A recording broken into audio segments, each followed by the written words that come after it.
వంట గ్యాస్ సరఫరాపైన ప్రభుత్వం నిరంతరం సమీక్ష చేస్తోంది. గృహ వినియోగానికి గ్యాస్ సరఫరాలో ఇబ్బందులు లేకుండా పర్యవేక్షణ కొనసాగుతోంది. కమర్షియల్ సిలిండర్ల కొరత కారణంగా పలు ప్రాంతాల్లో హోటళ్లు మూసివేశారు. గృహ వినియోగానికి గ్యాస్ సరఫరాలో ప్రాధాన్యత ఇస్తున్నారు. అందులో భాగంగా బ్లాక్ మార్కెటింగ్ అరికట్టేందుకు గ్యాస్ సిలిండర్ పొందాలంటే ఇక నుంచి ఖచ్చితంగా అమలు చేయాల్సిన విధానంపైన ప్రభుత్వం తాజా ఆదేశాలిచ్చింది. ఏపీలో వంట గ్యాస్ కొరతపై ప్రభుత్వం నిరంతరం సమీక్ష చేస్తోంది. ఎక్కడా గృహ వినియోగానికి ఇబ్బంది లేకుండా చర్యలు సూచిస్తోంది.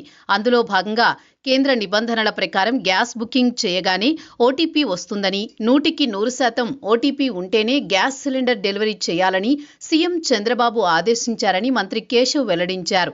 దీంతో బ్లాక్ మార్కెట్ను అధిక ధరలు వసూళ్లకు పాల్పడకుండా ఈ విధానం ఉపయోగకరంగా ఉంటుందని వివరించారు.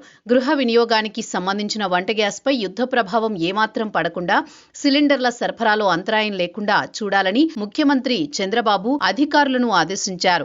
ఆసుపత్రులు, స్కూళ్లు, దేవాలయాలకు ఇబ్బంది రాకుండా నిరంతరం సరఫరా ఉండాలని సూచించారు. గతంలో మాదిరిగానే బుక్ చేసిన 1.5 రోజుల్లోనే సిలిండర్ అందించగలిగితే ప్రజల్లో గ్యాస్ సరఫరా విషయంలో ఆందోళన ఉండదని, ఎల్పీజీ సరఫరా విషయంలో ప్రజల్లో ఆందోళన తొలగించేలా చర్యలు తీసుకోవాలని ముఖ్యమంత్రి ఆదేశించారు. ఆర్టీజీఎస్ నుంచి రాష్ట్రంలోని ఎల్పీజీ నిల్వలు, బుకింగ్, సరఫరా వంటి అంశాలపై సీఎం చంద్రబాబు సమీక్షించారు.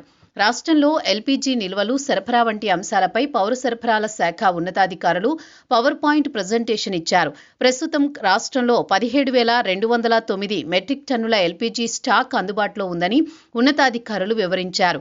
కేంద్ర ప్రభుత్వ రంగ సంస్థలైన హెచ్పీసీఎల్, బీపీసీఎల్, ఐఓసీఎల్ సంస్థలకు చెందిన 1,154 ఏజెన్సీల నుంచి గ్యాస్ సరఫరా అవుతోందని అధికారులు వెల్లడించారు. ఎల్పీజీ సిలిండర్లు బ్లాక్ మార్కెట్కు తరలకుండా పటిష్ట చర్యలు చేపట్టాలని ముఖ్యమంత్రి కంపెనీల ప్రతినిధులను ఆదేశించారు.